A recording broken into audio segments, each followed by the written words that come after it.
Wist ik even net wat ik zeg.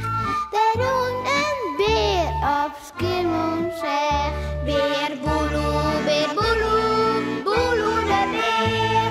Wat oh wat, beleven te deze keer.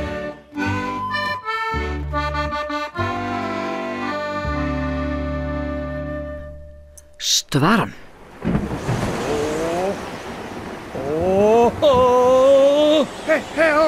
Wat kwam er juist erin en een hege golf opzetten, wist nog wel. Dat bij Boelo en Sipke kreeg even te varen zoen. Het wie wel zo'n hege golf dat de boot sloeg om en de beide bisten kwamen in het woeste wetter te landen. Maar, zwemmen bij Boelo. Hier Sipke roepen. En lokken van de beide bisten wien ze net zo vier van het strongen hoor. Dat, even letter, hoepla, spuide de zees in één keer op het strand. Terwijl terug wierd klauterde je ze oerheen. Oh, bij Boelo. Wij zo'n wij wijzen. Ik bedoel, het zucht er al een keer zo oors uit. Vindt Sipke, die als eerste oerijnkroept is. Ja, oors, hè? Oh, Sipke, als wij maar hier weer thuiskomen. Piep het bij Boelo nou wat bang. Nou, we moeten eerst maar even een eindje erin. Dan komen we Grijs meer onderweg. Zei Sipke. Dat, ze rinnen het eiland maar wat oer.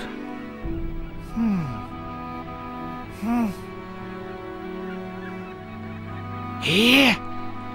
Roept Sipke dan verheerd. Maar stel nou eens in. Dat is Kreeks en Pieperwijn als die van mij. Ja?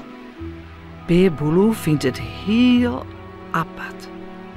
Nou, we moeten maar goed om eens heen zien. Had er nog meer van zulke grappen maar eens uit helpen. Kijk, soms vreemde dingen met meisje op een eiland. Ze sjuggen goed om haar heen.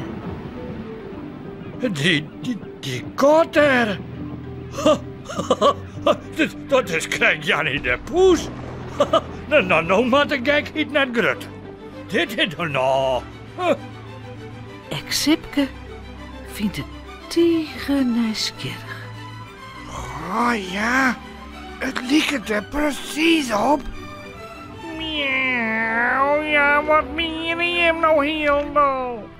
Dat het hier een soort van circus-tent is. Miauw, je weet net het verschil tussen orenkatten en mij, Jannie de Poes. Miauw, waar ligt het op? We zitten bij de psychiater, zou misschien wel het beste wezen. Zei Jannie de Poes lelijk. Oh jee. Sipke, we zijn weer thuis.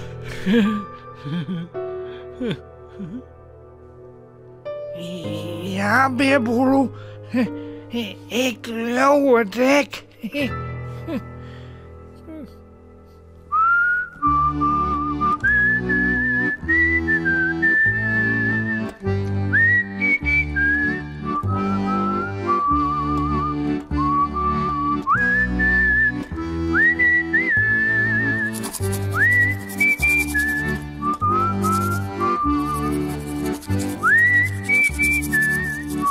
En vooral lekker sliepen.